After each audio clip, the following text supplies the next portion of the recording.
We've talked a lot on this channel about how Donald Trump put Mike Pence at risk, his own vice president, all because he wouldn't overturn any results, even though Pence, as vice president, didn't have the power to do that. But some new reporting shows just how far Donald Trump was willing to go and how reasonable Mike Pence was in fearing the worst. Lennig and Rucker go on to report at 2:26 p.m. after a team of agents scouted a safe path to ensure the Pences would not encounter trouble, Geibels, their top agent, Secret Service agent, and the rest of Pence's detail guided them down a staircase to a secure subterranean area that rioters couldn't reach, where the vice president's armored limousine awaited. Geibels asked Pence to get in one of the vehicles. Quote, "We can hold here," he said. "I'm not getting in the car, Tim," Pence replied. "I trust you, Tim, but you're not driving the car. If I get in that vehicle, you guys are taking off. I'm not getting in that car."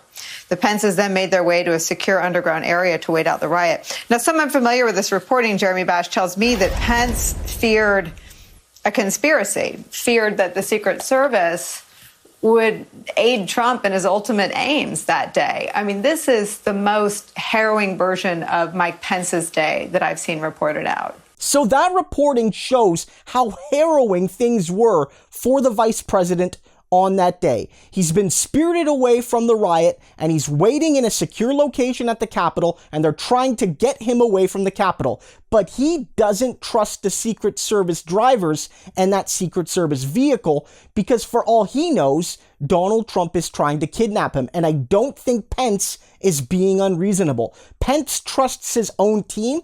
Pence trusts the people around him directly, is willing to wait with them in a secure location, but will not get in the vehicle. And I think he made the right choice because while we'll never 100% know if Pence's instincts were 100% correct on that day, my belief is that there could have been something fishy going on. That Donald Trump easily, within his evil mind, could have planned something so dastardly to basically take the VP hostage because they play a ceremonial role, yes, but a critical one in the process of certifying the election. And that taking Mike Pence would certainly delay, if only for a while, the certification of the election, meaning Biden couldn't formally become president until that happened, keeping Trump in office potentially. God knows what Trump was actually thinking, but this was a real possibility.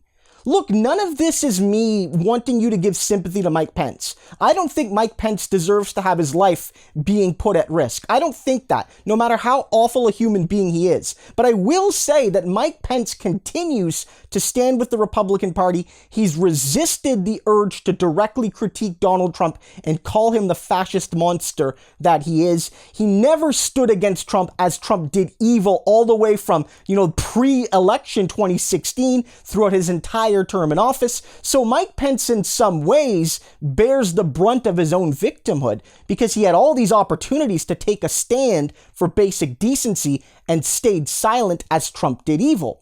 But let's be clear, this, along with everything else we've been seeing from Mark Milley and all the other generals and all the other officials, shows that Donald Trump put the U.S.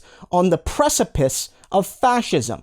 Don't let anyone forget it. And especially don't let anyone forget that the Republican Party is hearing all of this as we are. Many of them knew it before it went public, and they still stand with Trump, they still stand with his lies, and they still stand with his hatred for democracy. This is a scary time. And if people don't fight hard, the Republicans are going to destroy democracy, and Trump will be brought back as a dictator.